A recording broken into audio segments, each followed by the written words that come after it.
আসসালামু আলাইকুম।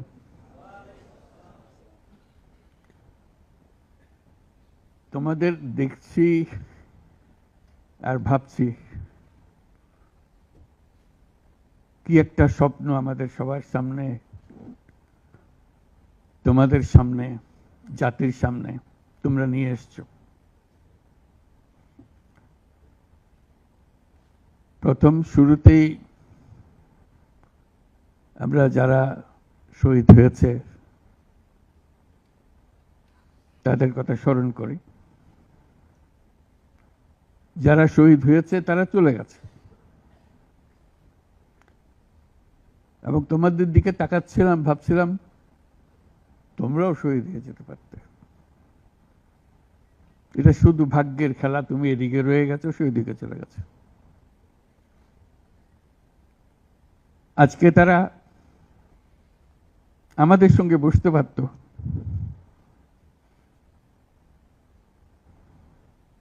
কিন্তু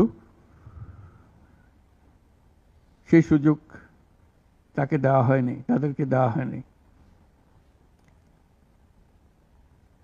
আমরা এপারের আর ওপারের মানুষ হয়ে গেছে শুধু ঘটনা চক্রে। কোন নিশ্চিত করে বলার উপায় ছিল না তুমি এখানে থাকবে, সে চলে যাবে। তুমি হয়তো 1 ঘন্টা আগে রওনা হয়েছে, 1 ঘন্টা পরে রওনা হয়েছে, এতেই তার সমস্ত কিছু পাল্টে গেছে। যখন হাসপাতালে যাই তাদের দেখার জন্য, তাকাতে কষ্ট হয়। এরকম তরতাজা একটা ছেলে, একটা মেয়ে এরকম ভাবে কিভাবে ছিন্ন বিচ্ছিন্ন হয়ে যায়। মাথার খোল চলে গেছে, এদিকে পা চলে গেছে। একদম তাজা তরুণ রংপুরে আমাকে বলল, ফুটফুটে একটা ছেলে, স্যার আমি সারা জীবন ক্রিকেট খেলতে চেয়েছিলাম, ক্রিকেটার হব। এখন দেখেন আমার পাটা কেটে ফেলেছে। ওই পা রাখার আর উপায় ছিল না।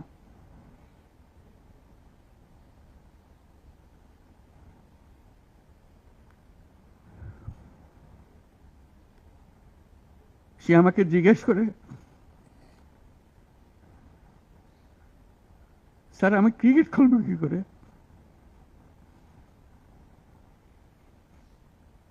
ক্রিকেট তার মাথার থেকে যাচ্ছে না, পা নাই।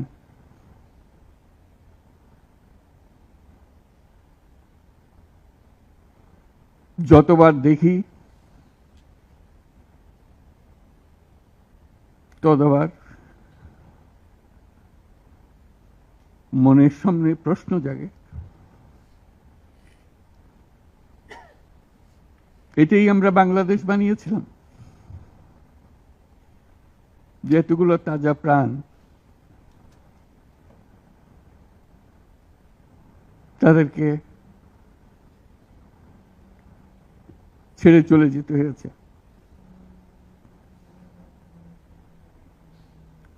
আমরা যারা এখানে আজকে বসে কথা বলছি, তাদের একমাত্র দায়িত্ব তাদের যে ত্যাগ, যে জীবনের বিনিময়ে তারা আমাদেরকে আজকে এখানে বসার সুযোগ দিয়েছে।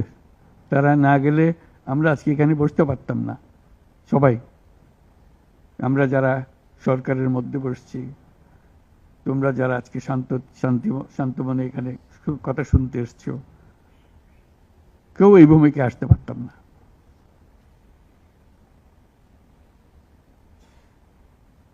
কালকে একটা হাসপাতালে গেলাম, আবার সেই দৃশ্য, কচি কচি প্রাণ, মাথার খুলি উড়ে গেছে, মাথার অর্ধেক নাই, গুলি মাথার ভেতরে রয়ে গেছে।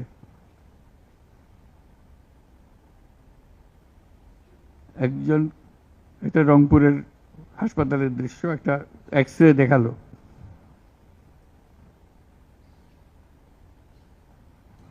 মানে দাগ, অসংখ্য ছোট ছোট ছোট ফুটা করা ছবি। আমি বুঝতে পারতেছিলাম এটা কি দেখাচ্ছে আমাকে। আমি জিজ্ঞেস করলাম এটা কি? যেগুলো গুলি তার শরীরে এখনো রয়ে গেছে, সে বেঁচে আছে, রাবার ব্লাড।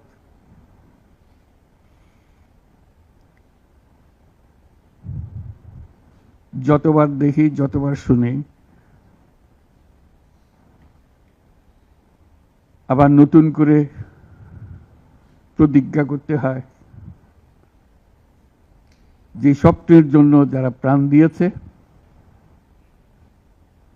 সে স্বপ্নকে আমরা বাস্তবায়ন করবই। এটার থেকে আমাদের বেরিয়ে যাবার কোনো উপায় নেই।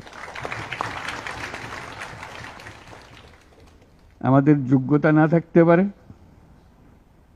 আমাদের ক্ষমতা না থাকতে পারে, কিন্তু আমাদের প্রতিজ্ঞা রইল আমরা এটা করব।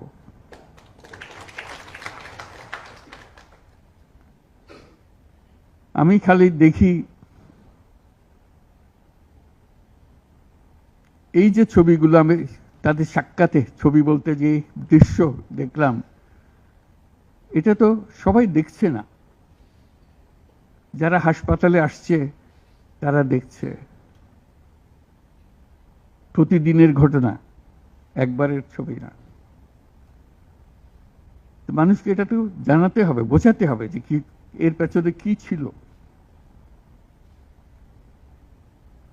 মানুষ এমনিতেই তোমাদের পেছনে অত্যন্ত উৎসাহ সহকারে যোগ দিয়েছে। এটা কোনো তাকে কেউ স্লোগান দিয়ে, কেউ হাত বুলিয়ে বলেছে এই কথা না, কারণ তার মনের সঙ্গে তোমার মনের একেবারে সোজাসুজি মিলে গেছে। দেশের মানুষ যা চায় সে কথাটা তোমরা স্পষ্টভাবে বলেছ, তোমরা প্রাণ দিয়ে বলেছ। তোমাদের যে সম্বল ছিল সেটা একমাত্র সম্বল ছিল তোমাদের সাহস, তোমাদের শরীর। এটাই তো একমাত্র জিনিস আমরা দিয়ে দিতে পারি। কিন্তু আমরা যে লক্ষ্যে পৌঁছতে চাই সে লক্ষ্যে আমরা পৌঁছবো, এটাই ছিল তোমাদের প্রতিজ্ঞা। সেজন্যই ওরা তোমাদের কাবু করতে পারে না। এই সাহস যেন তোমাদের স্থায়ী থাকে, এটা কোনো কালে কোনো কারণে যেন এটা থেকে কমতি না হয়। কারণ আগামীতে যাত্রা দুরূহ, এটা সহজ কাজ না। এই যে বারে বারে আমরা বলছি, তোমরা বলছো এত বছরের জঞ্জাল, যে আমাদের পায়ে এত বছরের শৃঙ্খলা পুড়িয়ে দেওয়া হয়েছে, শৃঙ্খল পুড়িয়ে দেওয়া হয়েছে। সেই মাথার ভেতরে যে শৃঙ্খল বেঁধে দিয়েছে, কাজের মধ্যে যে শৃঙ্খল বেঁধে দিয়েছে, সেগুলো সব কটা থেকে আমাদের মুক্ত হতে হবে। তাহলে আমরা একটা নতুন জাতি হিসেবে জন্ম লাভ করব। তোমরা এই সাহস দেখাবার আগে আমরা একটা দুঃস্বপ্নের মধ্যে ছিলাম, যেটার কোনো সমাপ্তি নেই। এই দুঃস্বপ্ন কঠোরতর হয়েছে। আমরা একে একে সব হারিয়ে ফেলেছি, দেখতেছি সব যাচ্ছে, কিন্তু টু করে শব্দ করার সাহস আমাদের হচ্ছিল না।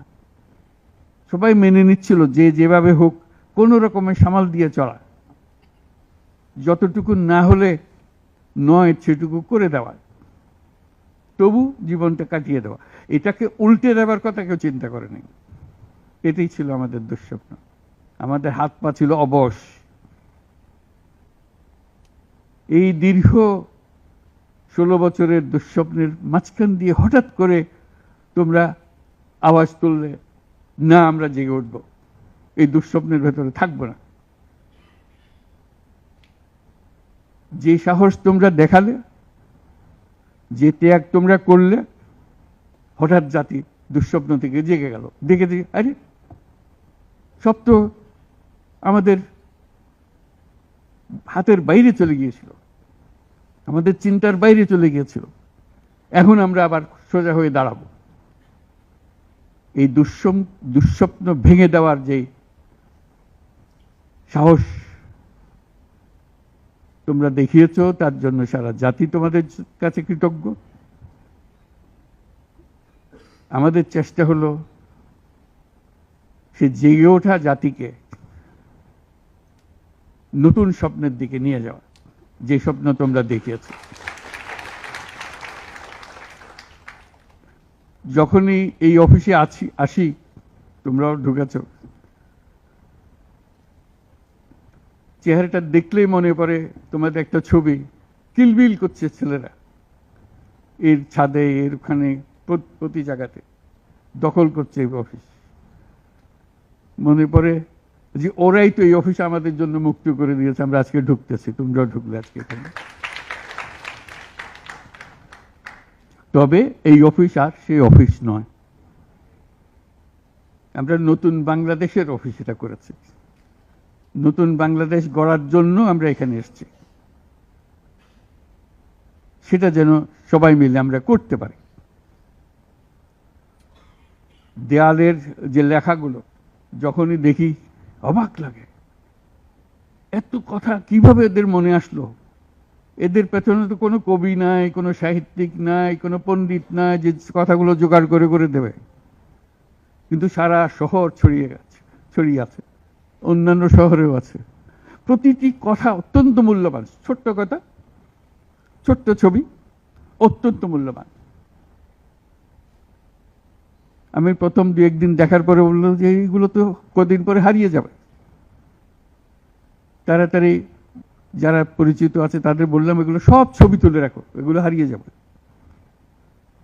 ঢাকা শহরের যত দেওয়াল আছে সব দেওয়ালের ছবি তারা সংগ্রহ করে রেখেছে। একজন আকবরী একটা বই বানিয়ে ফেলেছে ধরে রাখার জন্য, এই মুহূর্ত যেটা হয়ে গেছে সেটার জন্য হারিয়ে না যায়। এই বই এখন প্রকাশিত হবে, যারা দেখে নাই, যারা দেখার সুযোগ পায় নাই, দূরে আছে, তাদেরকে যেন আমরা দেখাতে পারি আমাদের ছেলেরা কি করেছে, আমাদের মেয়েরা কি করেছে। তাদের তুলি কেনার পয়সা ছিল না, দোকানদারকে বলছে আমার একটা তুলি কিনে দেন, আমার একটু রং কিনে দেন। ওই তুলি দিয়ে, রং দিয়ে তারা এগুলো বানিয়েছে। সেই ছবিগুলো, সেই কার্টুনগুলো বই আকারে যাতে প্রকাশ করে।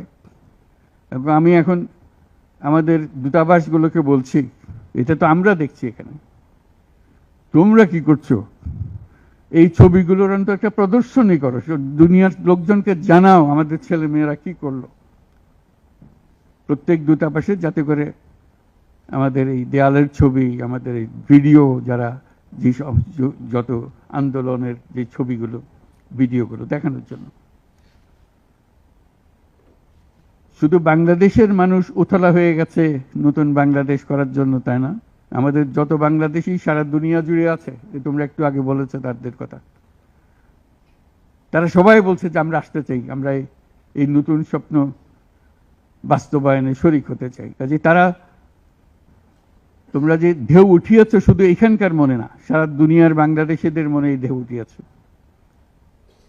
তারাও যোগ দিতে চায়।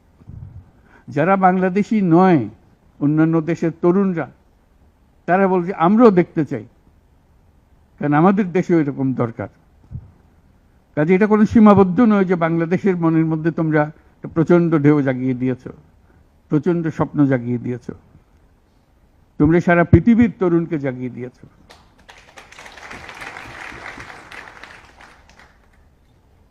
আমি অতীতে বারে বারে বলেছি অন্য প্রসঙ্গে যে এই তরুণদের হাতেই সৃষ্টি হবে নতুন পৃথিবী। আমরা যারা বয়স্ক তারা বাতিল, তারা পুরনো চিন্তা ধরে রেখেছে, ধারণ করে রেখেছে, ওদের দিয়ে নতুন পৃথিবী সৃষ্টি হবে না। কাজেই তোমরা যেটা করলা সেটারই একটা সূত্রপাত, যে তরুণদেরকে দিয়েই নতুন পৃথিবীর সূত্রপাত। এটা শুধু নতুন বাংলাদেশের সূত্রপাত না, এটাই নতুন বাংলাদেশের মাধ্যমে নতুন পৃথিবীর সূত্রপাত করছো তোমরা। কাজে এটা বিশাল একটা কর্মকাণ্ডের মধ্যে তোমরা নিয়ে আসছো পৃথিবীকে। তোমাদের দেখে তরুণরা শিহরিত হবে, তরুণরা আন্দোলিত হবে যে হ্যাঁ তাই তো, ওরা পারলে আমরা কেন পারবো না। তোমরা ইতিহাস। আজকে মনে হচ্ছে সাধারণ কয়েকজন তরুণ সামনে বসে আছে, কিছুদিন পরে এই সাধারণরাই অসাধারণ হিসেবে পৃথিবীব্যাপী স্বীকৃত হবে, যেহেতু তোমরা অসাধারণ কাজ করেছো। সেই কাজে যেন বিরতি না আসে, এটাই হলো আমাদের প্রতিজ্ঞা, যে আমরা যেন করতে পারি। তোমার অনেক কথা তোমরা বলছো, অত্যন্ত মূল্যবান কথা এখানে দাঁড়িয়ে দাঁড়িয়ে যারা বললে, অত্যন্ত মূল্যবান কথা। আমরা যেন ভুলে না যাই, আমরা যারা দায়িত্ব নিয়েছি তোমাদের এই স্বপ্নগুলো বাস্তবায়ন করা, তাদেরকে যেন মনে করিয়ে দিতে পারো আমাদেরকে। আমার একটা প্রস্তাব থাকবে নাহিদ, আসিফ, তোমাদের সবাইকে, অন্তত মাসে একটা করে চিঠি লিখো আমাদের কাছে।